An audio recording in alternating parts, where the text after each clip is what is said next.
got to make a consequential order. Say, please, go and examine him and report back to me. They never examined Nnamdi Kanu, only for them to come up with this report. Nigerian Medical Council, they should be very careful, because this is a professional body and you are expected to act professionally. In your report, you are expected, I'm not a medical doctor, but I'm a practicing lawyer. You are expected to show that on this particular day, you obtained his specimen. We carried out this lab, and the lab showed this. We are talking about somebody's life, for goodness sake. You cannot just enter into your office room and you open your system and start writing trash. Hello guys, welcome once again to Think Tank TV, and thank you so much for joining me. Now, these heartless, wicked politicians have started again. While Nigerians have been warming up for the protests, hashtag free Nnamdi Kanu, in the early hours of today, Nnamdi Kanu was arraigned, and it is expected that after his lawyers presented a medical report stating that he needed to travel urgently out of Nigeria to handle his health issues, the judge last time said that the medical unit of the Department of State Security should come out with a report to know if Nnamdi Kanu is actually fit to continue trial or should be sent out of the country. But guess what? The report states that Nnamdi Kanu is fit enough to continue facing this their laughable trial. I'd like you to take a look at the outcome of the judgment as put out by Aloy Ezimako, who happens to be Nnamdi Kanu's lawyer, and we shall continually be here to serve you. Brought in by the medical council through the prosecution. So they serve us this thing today. And if you watch there in this particular medical report, you can see all the ailments they say that Nnamdi Kanu is suffering from. And surprisingly, somebody that has all these particular issues, you now in the last paragraph to say that from your own distance you can stand trial. Someone that is passing through all these ailments. Having said that, too, go to make a consequential order. Say, please, go and examine him and report back to me. They never examined Nnamdi Kanu, only for them to come up with this report. Nigerian Medical Council, they should be very careful, because this is a professional body and you are expected to act professionally. In your report, you are expected, I'm not a medical doctor, but I'm a practicing lawyer. You are expected to show that on this particular day, you obtained his specimen. We carried out this lab, and the lab showed this. We are talking about somebody's life, for goodness sake. You cannot just enter into your office room and you open your system and start writing trash. And you want court to rely on it. And surprisingly, we are expected to take a date for us to go, and because when the court gave us an opportunity to respond. So are you against or are you for?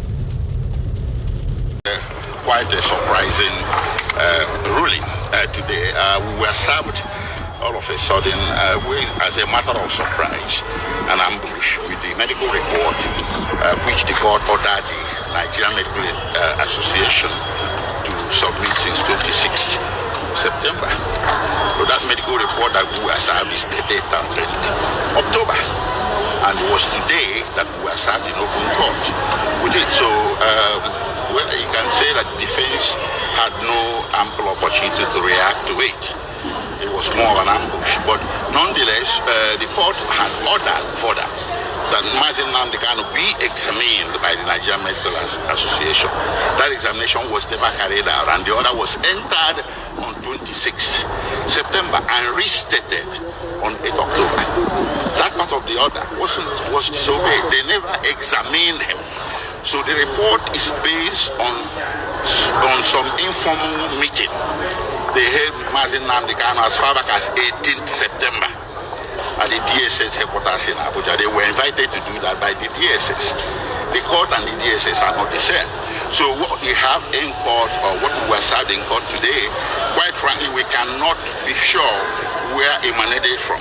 Did it emanate from assumption, or did it emanate from the examination carried on or carried out on 18 September before the court entered an order on 26 September. So we were quite surprised from us, and we felt a bit disadvantaged, but the proceedings had to continue at pace as the court wanted it. So at the end of the day, the court made a conclusion and a ruling that Nnamdikanu must enter his defense from the 24th of October and conclude his defense by the 30th of October. So basically it's a 6-day trial window that we are looking at there. So how fit is the defense now? How fit is the defense counsel, defense team particularly, entering the defense now? How ready are you guys? Well, you see, lawyers are trained to be ready for any eventuality.